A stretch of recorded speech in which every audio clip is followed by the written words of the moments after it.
Hello, my friends. Welcome back to our final video on the Vervain's Arcadia server. If we fly up towards the base, and we fly over the entire top of this base, we can see, as we slowly float over this thing just because it's so huge, we can see that our entire exterior has been finished. Which is most of what we did in the last episode. As you can see out here, there are some things already scattered about as an environment in this area. We did a lot of this on stream, we did some experimenting, things like that. So we have just like piles of ice and they glow at night. They've got copper bulbs inside them, which is really cool. We updated to 1.21 in just perfect timing for me to start playing with a lot of this ice structure with light inside it.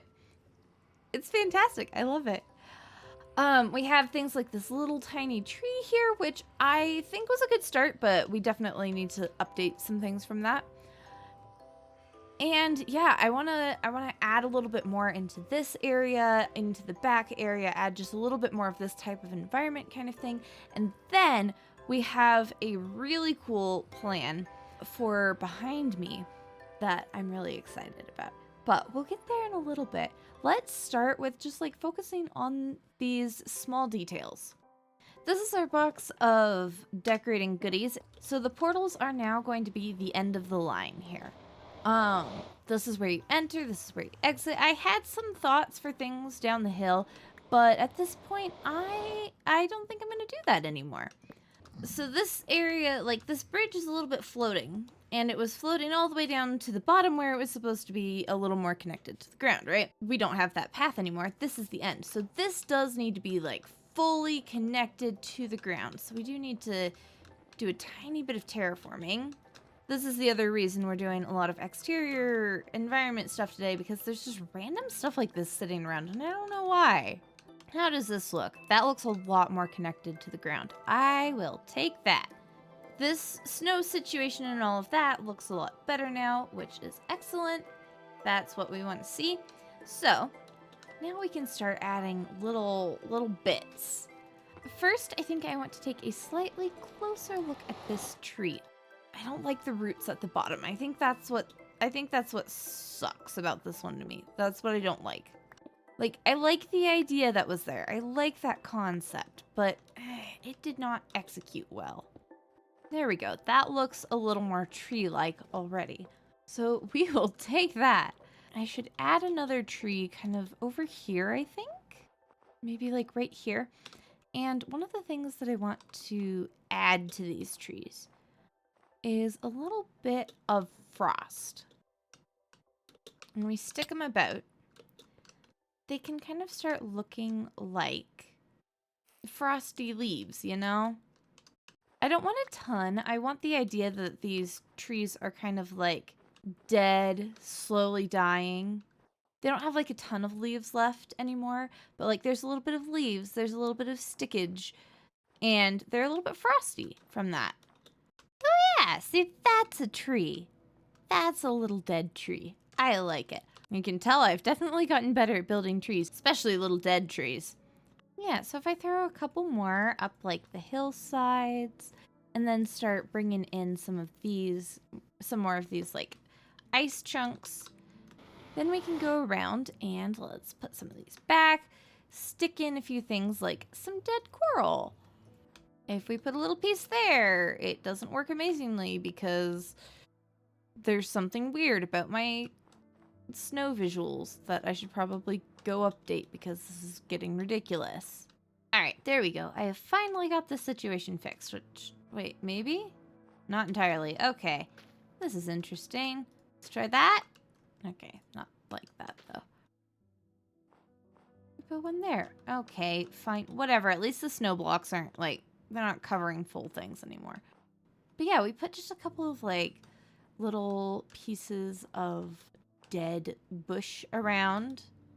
And then if we go through and add things like layers of snowdrift, like that will make this area look even better too. This might become the #1 thing that makes this area feel finished. all these little piles of snow. They look so nice. All right. Well, I'm going to keep doing this kind of thing, both in this front area and this back area, because let's be honest, at the end of the day, it's going to be a really finicky, long process of just like placing 2 blocks and then stepping back and looking at it and placing a couple more and stepping back and looking at it. And that's not very fun for content. However, before we do that, I do have a side quest in a similar vein, but a side quest nevertheless. Look at all these bits of water flowing down these mountains. It's so gross. Let's fix that. Let's get rid of these. We don't want them. I can't believe I didn't do this sooner.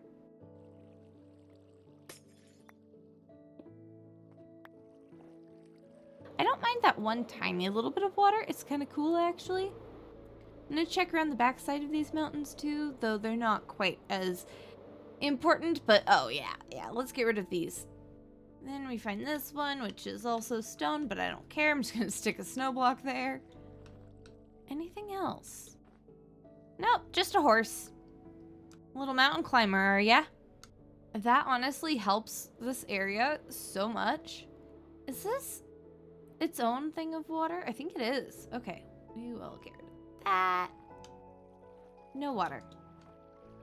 And now I'll go about placing these detail blocks and finishing off this area, and I will do the same thing at the back. So I will see you on the other side of that.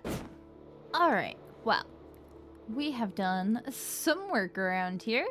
There's a lot more details at the front of the castle. It looks really, really cool. I really like this like icy environment. And the trees don't like stand out a ton until they do, you know? And I realized we have pale oak. When I did the first tree out here, we only had birch. So we have pale oak. So the whole tree is like nice and white, and it looks really cool. I really like the fluffiness of them. I have gone and done the same thing at the back of the castle. And so over here we also have a few bits of ice lumps, a couple of trees, some dead bushy bits around. I didn't do it quite as much around here because, well, it's the back of the castle, you know, you feel me? And also there weren't a ton of places that were like speaking to me, be like, put a lump of ice here. So I didn't. But let's be honest, the primary amount of work in all of this detailing was adding the sheer amount of snow layers. And I think that that just makes such a big difference in how these areas of the castle look. The snow layers everywhere look really nice. So now we're ready for the next bit, which I'm really excited about. So here's my plan. This next bit is kind of a cohesive whole, but I'm gonna do it in 2 parts because we're gonna time lapse the first bit, which is a schematic that like I've already built in creative, and we're just going to build it again over here. It's a statue. Don't come after me. I know I don't do Lightmatica creative builds too often in survival, but with my organics, especially my statue organics, don't come after me. I'm not freehanding those in survival. Alrighty, we ready? This is our good little foxo. Yeah, we're putting an Arctic fox in here, and they're going to have northern lights attached to their tail. You remember a while ago when I was building this like big portion of the castle up there, and I was like, okay, I can't get too close to the height limit? This is why. I've been planning to put northern lights up here the whole time. If you don't know, I grew up in Alaska. I grew up literally watching the northern lights out my bedroom window all winter, you know, when we had darkness. And I miss them a lot. So the first thing we're going to do is build up this fox on a time lapse, and then we'll go ahead and jump back in and start putting in the northern lights together, because I've like played around with the shapes of the northern lights in creative a little bit. I've used Axiom to play around with what they might look like, and I think I have a plan for how to build them in survival, but I'm still going to freehand them over my castle without, you know, fully planning it out in creative beforehand, because that's the spirit that we like to embody here on this channel. I have been vibrating with anticipation for months. I'm so ready. Let's jump into this time lapse.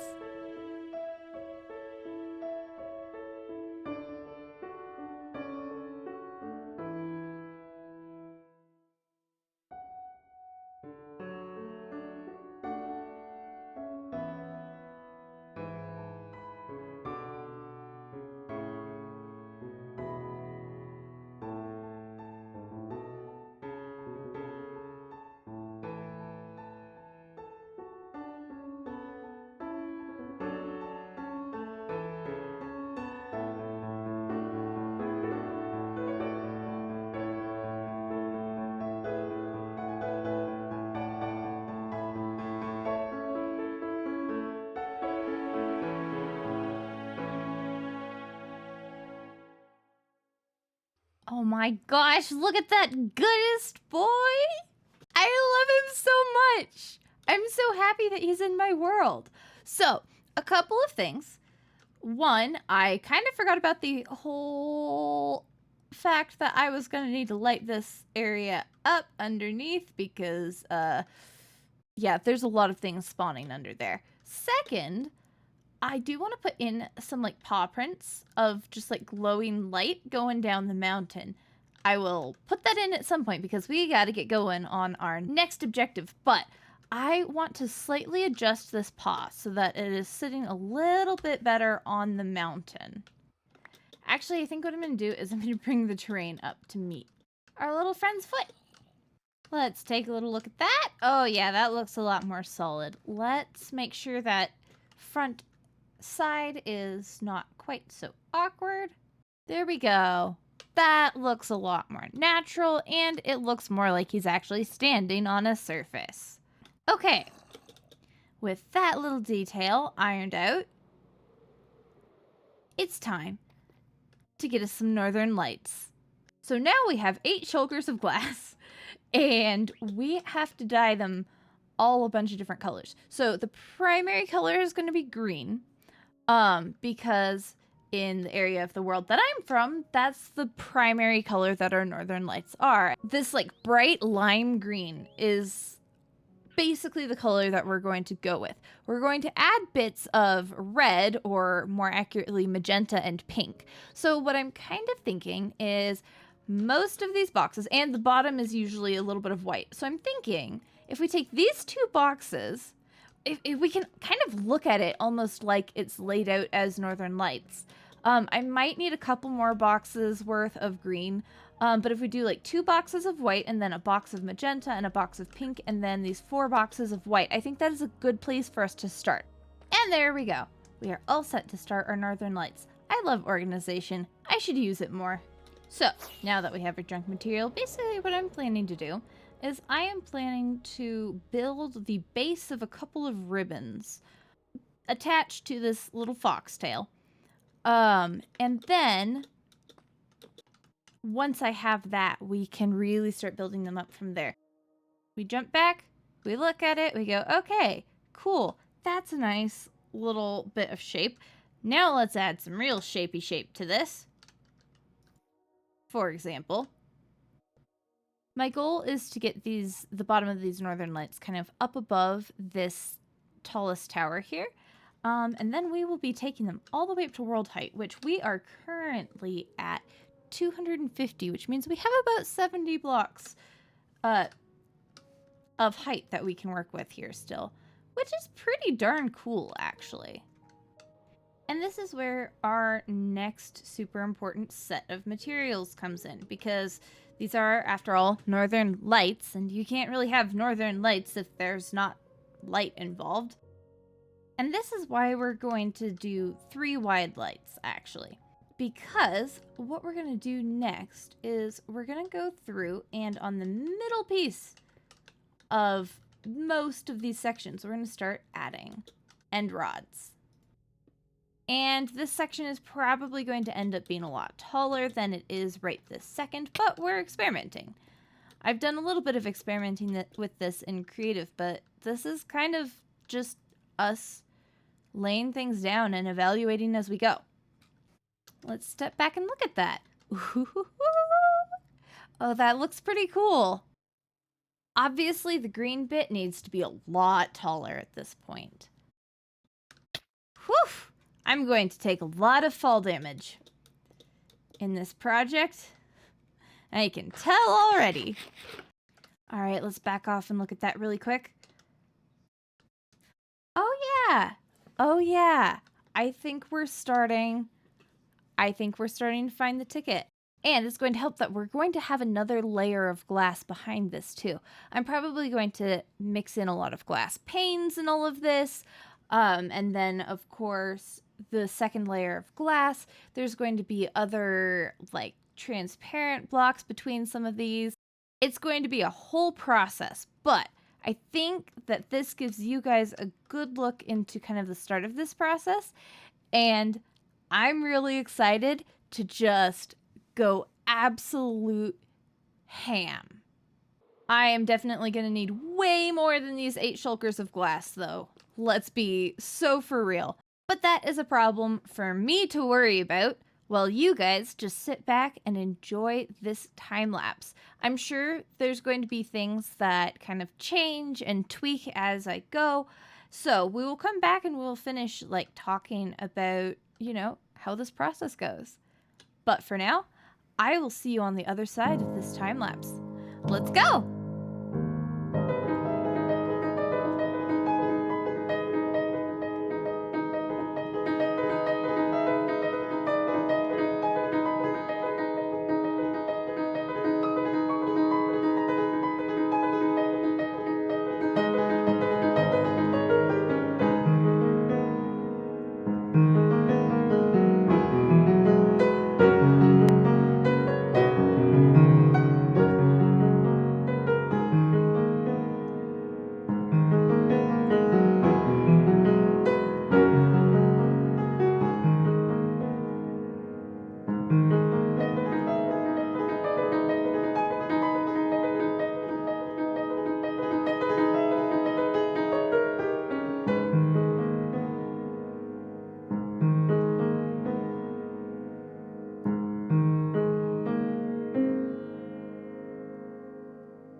Nine shulkers of glass, and to build height later, it's done. Like, done. Ooh, perfect timing to test and see if all of my strings are in the right places. Now it's a little bit snowy and not dark, but this is kind of where we're at. We've got a few different ribbons of northern lights going on here. We, of course, have our lovely Foxo and the entire castle in front of it.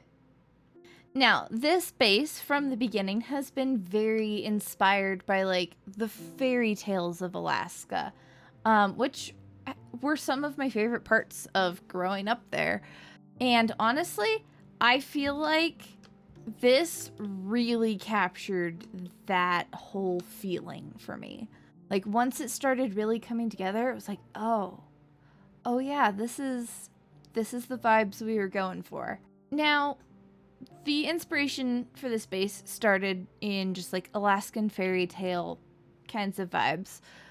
But one of the first images that was a really, really solid inspiration for this base visually was some concept art from Frozen, actually.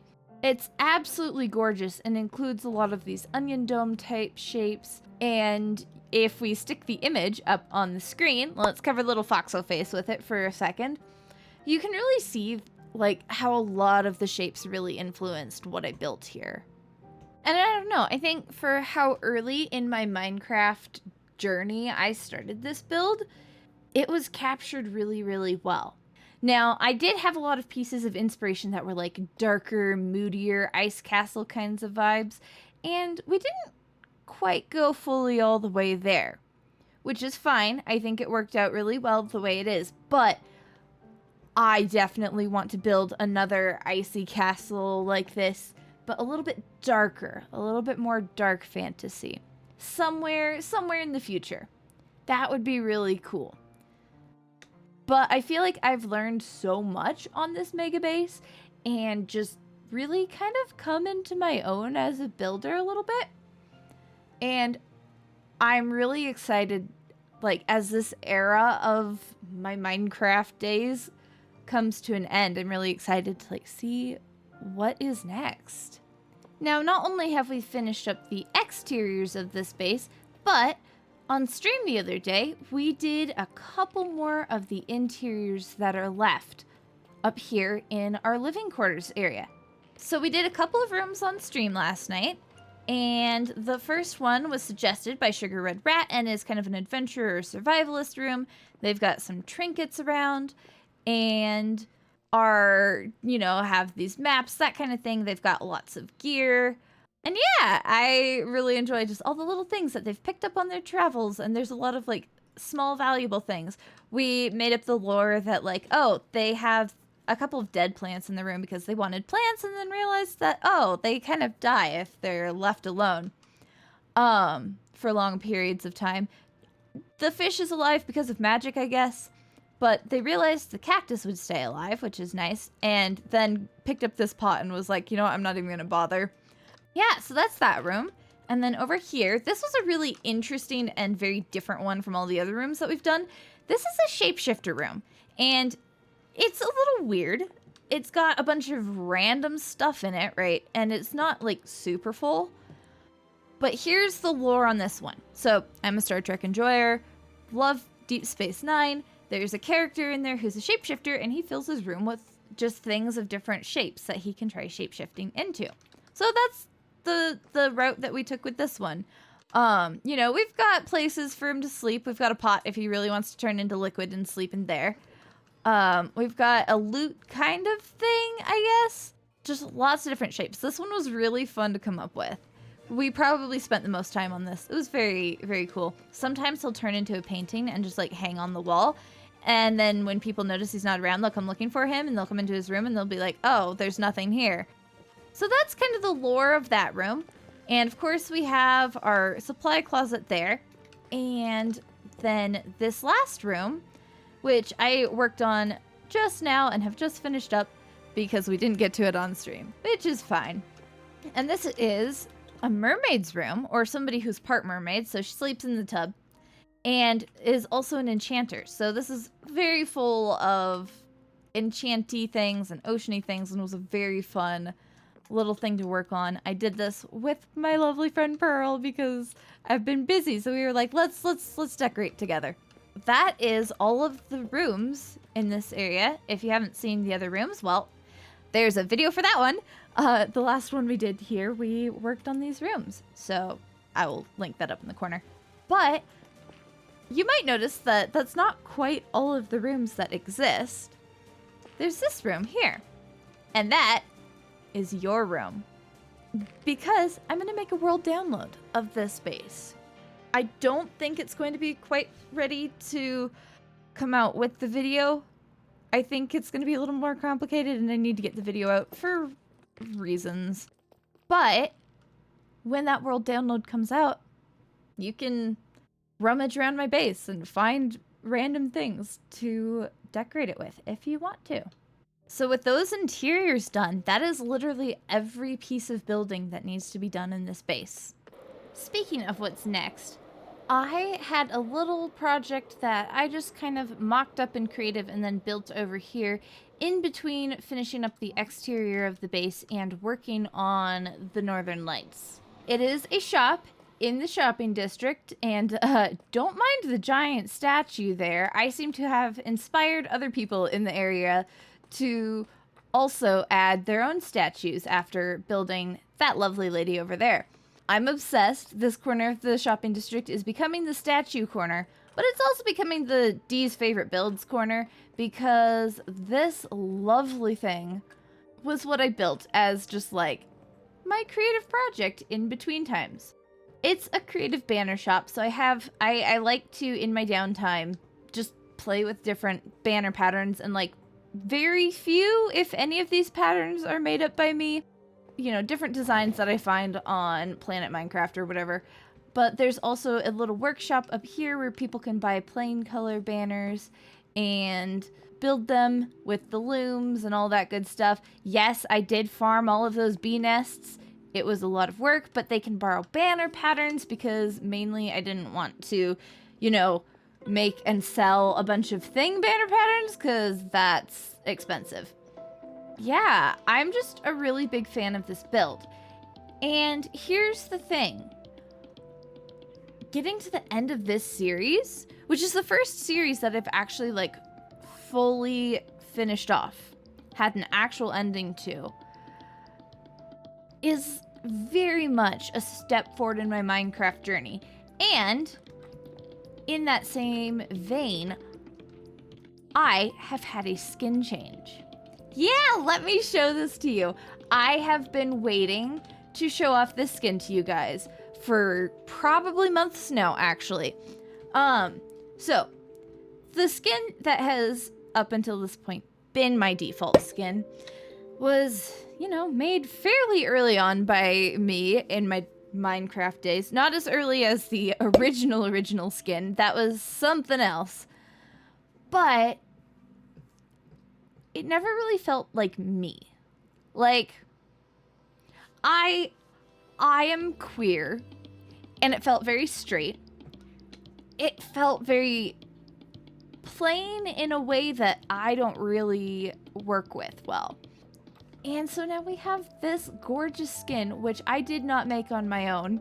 My lovely, lovely friend Pearl, who you guys have seen around, helping me snowify my areas of the base, things like that. But she helped me a lot with this skin. And guys, do you not all agree that she should absolutely be paid for stuff like this? Like, she's just like, I'm gonna help you out and do this, and she should have a whole business making Minecraft skins. Like, what the heck? This is gorgeous. Yeah, so there's a lot of little touches to this skin that are me, while still keeping kind of the distinctive colors of my channel with the blue shirt, and of course, the hair that I have put a lot of work into over the years. But the cute little flower petal sleeves and the embroidered pants, because this is a thing that I do in my real life, is embroider my different jeans. And then the arm tattoo, just my favorite thing. I feel like this build kind of has a lot of the same vibes. This very like artistic, painted kind of vibe, which we've been working on a painted style of building. And we're getting closer, I think. I'm getting more comfortable with using unusual blocks like wet sponges and bee nests. And let me show you the texturing on the back. This thing was entirely experimental, but I really like this texturing and will continue to play with a lot of these different techniques that I used in this build. It was really fun to just like go stretch my creative muscles on a build that I would still, you know, build in survival and build around people, but had a little bit more opportunity to just like take my time with and watch it grow. And I'm really, really excited for just like, I don't know, continuing that spirit as we go forward on this channel. Now, as we work our way back to the Megabase to say goodbye to it for the final time, I wanted to stop by our spawn really quick. I think I've shown this spawn off several times on my channel in different capacities, but this felt like a fantastic opportunity to just like use this area, the spawn point of our world. This block right here is where people spawn into the world for the first time. And I felt like this was a great time to say that you can join Arcadia, and I would highly recommend the server. I didn't necessarily want to fully put that out there while I was making content here, because, you know, parasocial stuff and all of that gets stressful for me. But you can play on Arcadia, and would be more than welcome, because honestly, with how not shy I am about certain aspects of myself and my existence and all that good stuff, if you have no problems with that and are still here, like, you would fit well on the server. And I will put the link to our various like pages where you can apply, because it is application based. I'll put that all down in the description, and I would absolutely, if you are looking for a server to spend time on, I would absolutely recommend Arcadia. All right, I think we need to do just a quick little run through of our base. If you want to see the full build process of it, go watch the series, go watch the videos. I would greatly appreciate that.